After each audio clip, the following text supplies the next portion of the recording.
Community का नाम नहीं लिया गया ना, उसमें किस जाति का नाम है भाई? जो वंचित तबका है, SC ST OBC, उसका वो वंचित है तभी तो उसके लिए बनाया गया है गाइडलाइंस। जो वंचित होगा उसी के फेवर में कुछ ना कुछ बनेगा ना, उसी को प्रोटेक्ट किया जाएगा ना।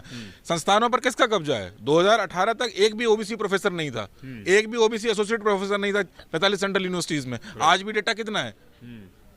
45 सेंट्रल यूनिवर्सिटीज में कितने वाइस चांसलर OBC हैं, SC ST हैं? 38 वाइस चांसलर अपर कास्ट हैं। तो ये आप क्या बता रहे हैं? डेटा क्या कह रहा है आपका? सुसाइड हो रहे हैं, वो सुसाइड जिनके हो रहे हैं 118% की वृद्धि हुई है। UGC का अपना डेटा है ना। ये सुसाइड तो ये भी तो कह रहे हैं कि नंबर ऑफ यूनिवर्सिटीज बढ़ी है, नंबर ऑफ स्टूडेंट्स बढ़ा है, तो इफेक्टिव डेटा 118% नहीं 60% के आसपास आएगा। अरे मैं कह रहा हूँ 60% है, 118% है, 70% है। कौन वो लोग?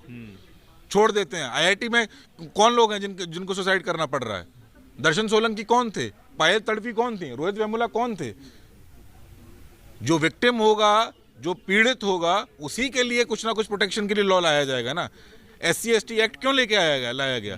क्या आप ऐसा माहौल हो गया है देश में कि इस देश में SC ST के साथ में डिस्क्रिमिनेशन बंद हो चुका है? क्या कोई कह सकता है ये बात को?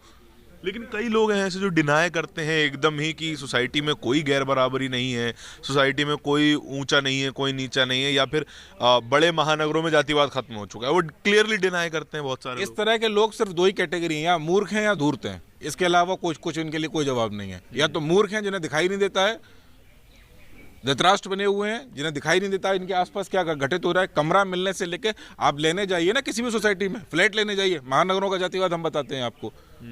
ठीक है, गांव से स्थितियां थोड़ी बेहतर मौके मिलते हैं शहरों में आने के बाद, मानते हैं, बिल्कुल सच बात है ये।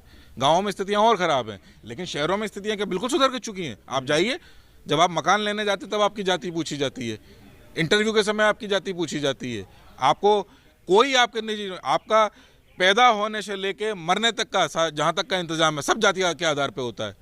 विवाह से लेके शमशान तक का काम जाति के आधार पे होता है। कौन आदमी है जो मना करता है नहीं हो रहा है? तो इस तरह के लोग या तो मूर्ख हैं या धूर्त हैं, और दोनों ही लोगों से हमें सावधान रहना है। JNU की BC कह रही हैं कि UGC के रेगुलेशन बिल्कुल अनावश्यक, गैर जरूरी थे।